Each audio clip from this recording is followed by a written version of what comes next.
ਬਿਨਾਂ ਕਿਸੇ ਦੇਰੀ ਦੇ ਆਓ ਅੱਜ ਦੇ ਇਸ ਬਹੁਤ ਹੀ ਖਾਸ ਅਧਿਆਇ ਵਿੱਚ ਚੱਲੀਏ। ਅੱਜ ਦੀ ਇਸ ਵਿਆਖਿਆ ਵਿੱਚ ਆਪਾਂ ਆਤਮਿਕ ਬੰਧਨਾਂ ਅਤੇ ਰੱਬੀ ਆਜ਼ਾਦੀ ਦੇ ਬਹੁਤ ਹੀ ਡੂੰਘੇ ਸੰਕਲਪਾਂ ਨੂੰ ਸਮਝਣ ਜਾ ਰਹੇ ਹਾਂ। ਇਹ ਵਿਸ਼ਾ ਸੱਚਮੁੱਚ ਸਿੱਧਾ ਸਾਡੇ ਦਿਲ ਅਤੇ ਆਤਮਾ ਨਾਲ ਜੁੜਿਆ ਹੋਇਆ ਹੈ। ਤਾਂ ਫਿਰ ਆਓ ਦੇਖੀਏ ਕਿ ਦਿੱਤੇ ਗਏ ਸਰੋਤਾਂ ਅਨੁਸਾਰ ਕੋਈ ਵੀ ਇਨਸਾਨ ਅਧਿਕ ਜੰਜੀਰਾਂ ਤੋਂ ਆਖਿਰ ਕਿਵੇਂ ਮੁਕਤ ਹੋ ਸਕਦਾ ਹੈ। Praise the Lord Jesus Christ. ਇਸ ਵਿਆਖਿਆ ਵਿੱਚ ਸਾਰਿਆਂ ਦਾ ਬਹੁਤ-ਬਹੁਤ ਸਵਾਗਤ ਹੈ। ਅੱਜ ਅਸੀਂ ਉਸ ਗਿਆਨ ਅਤੇ ਸਰੋਤਾਂ ਦੀ ਪੜਚੋਲ ਕਰਾਂਗੇ ਜੋ ਸਾਨੂੰ ਆਤਮਿਕ ਬੰਧਨਾਂ ਬਾਰੇ ਬਹੁਤ ਹੀ ਕਮਾਲ ਦੀ ਜਾਣਕਾਰੀ ਦਿੰਦੇ ਹਨ। ਇਹ ਸਮਾਂ ਸਿਰਫ ਕੁਝ ਨਵਾਂ ਸੁਣਨ ਦਾ ਨਹੀਂ ਹੈ, ਸਗੋਂ ਉਸ ਨਜ਼ਰੀਏ ਨੂੰ ਸਮਝਣ ਦਾ ਹੈ ਜੋ ਮਨੁੱਖੀ ਆਜ਼ਾਦੀ ਨੂੰ ਇੱਕ ਬਿਲਕੁਲ ਨਵੀਂ ਰੋਸ਼ਨੀ ਵਿੱਚ ਪੇਸ਼ ਕਰਦਾ ਹੈ। ਅੱਜ ਦੀ ਸਾਡੀ ਇਹ ਚਰਚਾ ਮੁੱਖ ਤੌਰ ਤੇ 4 ਹਿੱਸਿਆਂ ਵਿੱਚ ਵੰਡੀ ਹੋਈ ਹੈ। ਸਭ ਤੋਂ ਪਹਿਲਾਂ ਗੱਲ ਕਰਾਂਗੇ ਛੁਟਕਾਰੇ ਦੇ ਦਿਨ ਬਾਰੇ, ਫਿਰ ਬੰਧਨ ਦੇ 7 ਰੂਪਾਂ ਨੂੰ ਦੇਖਾਂਗੇ, ਉਸ ਤੋਂ ਬਾਅਦ ਆਜ਼ਾਦੀ ਦੇ 7 ਰਾਹ ਅਤੇ ਅਖੀਰ ਵਿੱਚ ਮਹਾਨ ਮੁਕਤੀਦਾਤਾ ਬਾਰੇ। ਇਹ ਜੋ 7 ਦਾ ਨਿਯਮ ਹੈ ਨਾ, ਇਹ ਸਾਨੂੰ ਪੂਰੇ ਵਿਸ਼ੇ ਨੂੰ ਬੜੇ ਹੀ ਆਸਾਨ ਤਰੀਕੇ ਨਾਲ ਸਮਝਣ ਵਿੱਚ ਮਦਦ ਕਰੇਗਾ। ਤਾਂ ਸ਼ੁਰੂਆਤ ਕਰਦੇ ਹਾਂ ਆਪਣੇ ਪਹਿਲੇ ਭਾਗ ਤੋਂ, ਛੁਟਕਾਰੇ ਦਾ ਦਿਨ ਅਤੇ ਜਾਲ ਵਿੱਚੋਂ ਬਚਣਾ।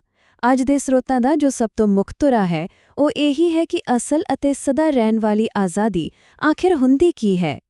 ਹੁਣ ਜਦੋਂ ਅਸੀਂ ਛੁਟਕਾਰਾ ਜਾਂ ਡਿਲੀਵਰੈਂਸ ਸ਼ਬਦ ਸੁਣਦੇ ਹਾਂ ਤਾਂ ਸਾਡੇ ਮਨ ਵਿੱਚ ਆਉਂਦਾ ਹੈ ਕਿ ਸ਼ਾਇਦ ਕਿਸੇ ਸਰੀਰਕ ਮੁਸੀਬਤ ਤੋਂ ਬਚਣਾ, ਪਰ ਸਰੋਤਾਂ ਅਨੁਸਾਰ ਗੱਲ ਇਸ ਤੋਂ ਕਿਤੇ ਵੱਡੀ ਹੈ। ਇਹ ਰੱਬੀ ਦਖਲ-ਅੰਦਾਜ਼ੀ ਦੁਆਰਾ ਉਹਨਾਂ ਅਦਿੱਖ ਅਤੇ ਅਟੁੱਟ ਜ਼ੰਜੀਰਾਂ ਤੋਂ ਮੁਕਤੀ ਹੈ ਜੋ ਸਾਨੂੰ ਨਜ਼ਰ ਵੀ ਨਹੀਂ ਆਉਂਦੀਆਂ। ਇਹ ਉਹ ਆਜ਼ਾਦੀ ਹੈ ਜੋ ਇਨਸਾਨੀ ਤਾਕਤ ਦੀ ਪਹੁੰਚ ਤੋਂ ਬਿਲਕੁਲ ਬਾਹਰ ਹੈ ਅਤੇ ਸਿੱਧਾ ਆਤਮਿਕ ਤੇ ਭਾਵਨਾਤਮਕ ਪੱਧਰ ਤੇ ਅਸਰ ਕਰਦੀ ਹੈ। ਸਿੱਧੇ ਸ਼ਬਦਾਂ ਵਿੱਚ ਕਹੀਏ ਤਾਂ ਅਸਲ ਛੁਟਕਾਰਾ ਉਦੋਂ ਹੀ ਮਿਲਦਾ ਹੈ ਜਦੋਂ ਪਰਮਾਤਮਾ ਆਪ ਦਖਲ ਦਿੰਦਾ ਹੈ। ਸਰੋਤਾਂ ਵਿੱਚ ਇੱਕ ਬਹੁਤ ਹੀ ਕਮਾਲ ਦੀ ਅਤੇ ਥੋੜੀ ਡਰਾਉਣੀ ਵੀ ਉਦਾਹਰਣ ਦਿੱਤੀ ਗਈ ਹੈ। ਜ਼ਰਾ ਸੋਚੋ, ਜਿਵੇਂ ਮੱਕੜੀ ਦਾ ਜਾਲ ਹੁੰਦਾ ਹੈ, ਬਿਲਕੁਲ ਚੁੱਪ ਅਤੇ ਖਤਰਨਾਕ, ਹੈ ਨਾ? ਆਤਮਿਕ ਜਾਲ ਵੀ ਬਿਲਕੁਲ ਉਸੇ ਤਰ੍ਹਾਂ ਦੇ ਹੁੰਦੇ ਹਨ। ਇਨਸਾਨ ਨੂੰ ਪਤਾ ਵੀ ਨਹੀਂ ਲੱਗਦਾ ਕਿ ਉਹ ਕਦੋਂ ਇਹਨਾਂ ਅਦਿੱਖ ਬੰਧਨਾਂ ਵਿੱਚ ਜਕੜਿਆ ਗਿਆ। ਜਿਵੇਂ ਮੱਕੜੀ ਆਪਣੇ ਸ਼ਿਕਾਰ ਦੇ ਸੁੱਕਣ ਦੀ ਉਡੀਕ ਕਰਦੀ ਹੈ, ਬੁਰਾਈ ਵੀ ਬਿਲਕੁਲ ਉਸੇ ਤਰ੍ਹਾਂ ਖਾਮੋਸ਼ੀ ਨਾਲ ਆਪਣਾ ਜਾਲ ਵਿਛਾਉਂਦੀ ਹੈ। ਇਥੋਂ ਆਪਾਂ ਵਧਦੇ ਹਾਂ ਦੂਜੇ ਹਿੱਸੇ ਵੱਲ, ਬੰਧਨ ਦੇ 7 ਰੂਪ ਜਾਂ ਅਦਿੱਖ ਜ਼ੰਜੀਰਾਂ। ਇੱਥੇ ਅਸੀਂ ਉਹਨਾਂ ਖਾਸ ਉਲਝਣਾਂ ਨੂੰ ਸਮਝਾਂਗੇ ਜੋ ਅਸਲ ਵਿੱਚ ਮਨੁੱਖਤਾ ਨੂੰ ਬੰਨ੍ਹ ਕੇ ਰੱਖਦੀਆਂ ਹਨ। ਸਰੋਤਾਂ ਨੇ ਅਜਿਹੇ 7 ਮੁੱਖ ਬੰਧਨਾਂ ਦੀ ਪਛਾਣ ਕੀਤੀ ਹੈ। ਲਿਸਟ ਵੱਲ ਜਰਾ ਧਿਆਨ ਦਿਓ। ਮੌਤ ਦਾ ਡਰ, ਬੁਰੀਆਂ ਆਤਮਾਵਾਂ ਦਾ ਪ੍ਰਭਾਵ, ਕਾਲ ਅਤੇ ਘਾਟ, ਜ਼ਹਿਰੀਲੇ ਰਿਸ਼ਤੇ ਯਾਨੀ ਟੌਕਸਿਕ ਰਿਲੇਸ਼ਨਸ਼ਿਪਸ, ਉਹ ਨਸ਼ੇ ਜੋ ਛੁੱਟਦੇ ਨਹੀਂ, ਲੰਬੀ ਬਿਮਾਰੀ ਅਤੇ ਅੰਤ ਵਿੱਚ ਬਹੁਤ ਹੀ ਡੂੰਘਾ ਇਕੱਲਾਪਣ। ਇਹ ਬੰਧਨ ਅਜਿਹੇ ਨੇ ਜੋ ਕਿਸੇ ਵੀ ਇਨਸਾਨ ਨੂੰ ਆਪਣੀ ਲਪੇਟ ਵਿੱਚ ਲੈ ਸਕਦੇ ਨੇ। ਇਹ ਸਿਰਫ ਸਰੀਰ ਨੂੰ ਨਹੀਂ, ਸਗੋਂ ਦਿਮਾਗ ਅਤੇ ਆਤਮਾ ਨੂੰ ਵੀ ਬੰਨ੍ਹ ਦਿੰਦੇ ਨੇ ਅਤੇ ਜ਼ਿੰਦਗੀ ਦੀ ਸਾਰੀ ਸ਼ਾਂਤੀ ਖੋਹ ਲੈਂਦੇ ਨੇ। ਹੁਣ ਇੱਥੇ ਇੱਕ ਬਹੁਤ ਹੀ ਜ਼ਬਰਦਸਤ ਤੁਲਨਾ ਕੀਤੀ ਗਈ ਹੈ, ਦੁਨਿਆਵੀ ਹੱਲ ਬਨਾਮ ਰੱਬੀ ਹੱਲ। ਇੱਕ ਪਾਸੇ ਨੇ ਦੁਨੀਆ ਦੇ ਸਭ ਤੋਂ ਕਾਬਿਲ ਡਾਕਟਰ, ਵਕੀਲ ਜਾਂ ਵਿਗਿਆਨੀ ਅਤੇ ਦੂਜੇ ਪਾਸੇ ਸਰਬ ਉੱਚ ਸਿਰਜਣਹਾਰ ਦੀ ਆਪਣੀ ਸ਼ਕਤੀ। ਸਰੋਤ ਬਹੁਤ ਸਪਸ਼ਟ ਕਰਦੇ ਨੇ ਕਿ ਇਨਸਾਨੀ ਬੁੱਧੀ, ਭਾਵੇਂ ਕੋਈ ਐਲਬਰਟ ਆਇਨਸਟਾਈਨ ਵਰਗਾ ਦਿਮਾਗ ਹੀ ਕਿਉਂ ਨਾ ਹੋਵੇ, ਇਹਨਾਂ ਡੂੰਘੇ ਆਤਮਿਕ ਬੰਧਨਾਂ ਦਾ ਇਲਾਜ ਨਹੀਂ ਕਰ ਸਕਦੀ। ਦੁਨਿਆਵੀ ਡਿਗਰੀਆਂ ਦੀਆਂ ਆਪਣੀਆਂ ਹੱਦਾਂ ਹਨ, ਪਰ ਆਤਮਿਕ ਛੁਟਕਾਰੇ ਲਈ ਸਿਰਫ ਤੇ ਸਿਰਫ ਰੱਬੀ ਦਖਲ ਹੀ ਕੰਮ ਆਉਂਦਾ ਹੈ। 18 ਇਹ ਸੁਣਨ ਨੂੰ ਸਿਰਫ ਇੱਕ ਨੰਬਰ ਲੱਗਦਾ ਹੈ, ਠੀਕ ਹੈ, ਪਰ ਲੂਕਾ 13 ਦੇ ਹਵਾਲੇ ਮੁਤਾਬਿਕ ਇਹ ਉਸ ਔਰਤ ਦੇ ਸੰਘਰਸ਼ ਦੀ ਕਹਾਣੀ ਹੈ ਜੋ ਪੂਰੇ 18 ਸਾਲਾਂ ਤੱਕ ਬਿਮਾਰੀ ਦੀ ਆਤਮਾ ਨਾਲ ਜਕੜੀ ਰਹੀ। ਜ਼ਰਾ ਸੋਚ ਕੇ ਦੇਖੋ, 18 ਸਾਲਾਂ ਦਾ ਲੰਬਾ ਬੰਧਨ, ਔਰ ਫਿਰ ਅਚਾਨਕ ਉਸਨੂੰ ਚਮਤਕਾਰੀ ਢੰਗ ਨਾਲ ਆਜ਼ਾਦੀ ਮਿਲਦੀ ਹੈ। ਇਹ ਉਦਾਹਰਣ ਸਾਨੂੰ ਦੱਸਦੀ ਹੈ ਕਿ ਬੰਧਨ ਕਿੰਨਾ ਵੀ ਪੁਰਾਣਾ ਕਿਉਂ ਨਾ ਹੋਵੇ, ਛੁਟਕਾਰੇ ਦੀ ਸ਼ਕਤੀ ਉਸ ਤੋਂ ਕਿਤੇ ਵੱਡੀ ਹੈ। ਬਿਲਕੁਲ ਇਸੇ ਤਰ੍ਹਾਂ ਬਥੈਸਡਾ ਦੇ ਇੱਕ ਵਿਅਕਤੀ ਦਾ ਜ਼ਿਕਰ ਆਉਂਦਾ ਹੈ ਜਿਸ ਦਾ ਨੰਬਰ ਹੈ 38। 38 ਸਾਲਾਂ ਦਾ ਡੂੰਘਾ ਇਕੱਲਾਪਨ ਅਤੇ ਬਿਮਾਰੀ। ਲਗਭਗ 4 ਦਹਾਕਿਆਂ ਤੱਕ ਉਸ ਕੋਲ ਕੋਈ ਨਹੀਂ ਸੀ ਜੋ ਉਸ ਦੀ ਮਦਦ ਕਰ ਸਕੇ। ਇਹ ਕਹਾਣੀ ਸਾਨੂੰ ਇਕੱਲੇਪਣ ਦੇ ਬੰਧਨ ਦੀ ਗੰਭੀਰਤਾ ਦਿਖਾਉਂਦੀ ਹੈ। ਜਦੋਂ ਸਾਲਾਂ ਬੱਧੀ ਕੋਈ ਸਾਥ ਨਾ ਹੋਵੇ ਤਾਂ ਉਹ ਅਧਿਕ ਬੋਝ ਕਿੰਨਾ ਭਾਰੀ ਹੋ ਜਾਂਦਾ ਹੈ, ਇਹ ਇਸ ਅੰਕ ਤੋਂ ਸਾਫ਼ ਸਮਝ ਆਉਂਦਾ ਹੈ। ਖੈਰ, ਇਨ੍ਹਾਂ ਸੰਘਰਸ਼ਾਂ ਨੂੰ ਸਮਝਣ ਤੋਂ ਬਾਅਦ ਹੁਣ ਆਪਾਂ ਹੱਲ ਵੱਲ ਚੱਲਦੇ ਹਾਂ। ਸਾਡਾ ਤੀਜਾ ਭਾਗ, ਆਜ਼ਾਦੀ ਦੇ 7 ਰਾਹ, ਯਾਨੀ ਉਸ ਜਾਲ ਨੂੰ ਆਖਿਰ ਕਿਵੇਂ ਤੋੜਿਆ ਜਾਵੇ।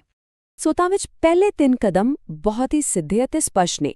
ਪਹਿਲਾ, ਪ੍ਰਭੂ ਨੂੰ ਪੁਕਾਰਨਾ, ਯਾਨੀ ਦਿਲੋਂ ਨਿੱਜੀ ਪ੍ਰਾਰਥਨਾ ਕਰਨਾ। ਦੂਜਾ, ਵਿਚੋਲਗੀ ਦੀ ਮੰਗ, ਜਦੋਂ ਦੂਜੇ ਲੋਕ, ਸਾਡਾ ਭਾਈਚਾਰਾ ਸਾਡੇ ਲਈ ਪ੍ਰਾਰਥਨਾ ਕਰਦਾ ਹੈ। ਅਤੇ ਤੀਜਾ, ਨਿਮਰਤਾ ਅਪਣਾਉਣਾ, ਯਾਨੀ ਆਪਣੀ ਮੈਂ ਜਾਂ ਹੰਕਾਰ ਨੂੰ ਛੱਡ ਕੇ ਪਰਮਾਤਮਾ ਅੱਗੇ ਝੁਕਣਾ। ਇਹ ਤਿੰਨੋਂ ਗੱਲਾਂ ਮਿਲ ਕੇ ਰੱਬੀ ਮਦਦ ਲਈ ਇੱਕ ਰਾਹ ਤਿਆਰ ਕਰਦੀਆਂ ਨੇ। ਅਗਲੇ 3 ਰਾਹ ਹੋਰ ਵੀ ਦਿਲਚਸਪ ਨੇ। ਸਿੱਧੇ ਬਚਾਅ ਲਈ ਪੁਕਾਰਨਾ, ਛੁਟਕਾਰੇ ਦੇ ਗੀਤ ਗਾਉਣਾ ਅਤੇ ਸਹੀ ਸਲਾਹ ਲੈਣਾ। ਜ਼ਰਾ ਧਿਆਨ ਦਿਓ, ਮੁਸ਼ਕਿਲ ਅਤੇ ਹਨੇਰੇ ਸਮੇਂ ਵਿੱਚ ਖੁਸ਼ੀ ਦੇ ਗੀਤ ਗਾਉਣਾ, ਇਹ ਸੁਣਨ ਵਿੱਚ ਥੋੜਾ ਅਜੀਬ ਲੱਗ ਸਕਦਾ ਹੈ, ਪਰ ਇਸ ਵਿੱਚ ਅਥਾਹ ਸ਼ਕਤੀ ਦੱਸੀ ਗਈ ਹੈ। ਔਰ ਹਾਂ, ਇਸ ਦੇ ਨਾਲ-ਨਾਲ ਆਤਮਿਕ ਤੌਰ ਤੇ ਮਜ਼ਬੂਤ ਲੋਕਾਂ ਦੀ ਸਹੀ ਸਲਾਹ ਲੈਣਾ ਵੀ ਆਜ਼ਾਦੀ ਵੱਲ ਬਹੁਤ ਵੱਡਾ ਕਦਮ ਹੈ।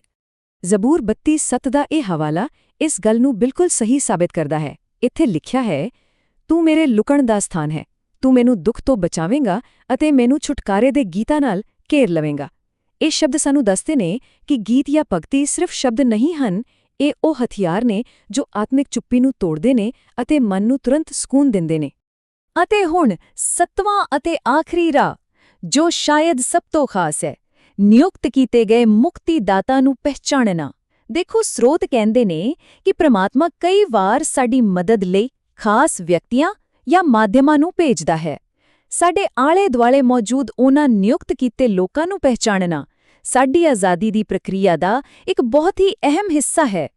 ਇਸੇ ਦੇ ਨਾਲ ਅਸੀਂ ਆਪਣੇ ਅਖੀਰਲੇ ਭਾਗ ਵਿੱਚ ਪਹੁੰਚ ਗਏ ਹਾਂ, ਮਹਾਨ ਮੁਕਤੀਦਾਤਾ ਅਤੇ ਸੰਪੂਰਨ ਸੁਰੱਖਿਆ। ਇਹ ਹਿੱਸਾ ਪੂਰੀ ਤਰ੍ਹਾਂ ਉਸ ਇੱਕੋ ਇੱਕ ਸਰੋਤ ਬਾਰੇ ਹੈ ਜਿੱਥੋਂ ਪੱਕੀ ਆਜ਼ਾਦੀ ਮਿਲਦੀ ਹੈ। ਯੋਹੰਨਾ 10:28 ਦਾ ਇਹ ਹਵਾਲਾ ਸੁਣੋ, ਇਹ ਸੱਚਮੁੱਚ ਕਮਾਲ ਦਾ ਹੈ।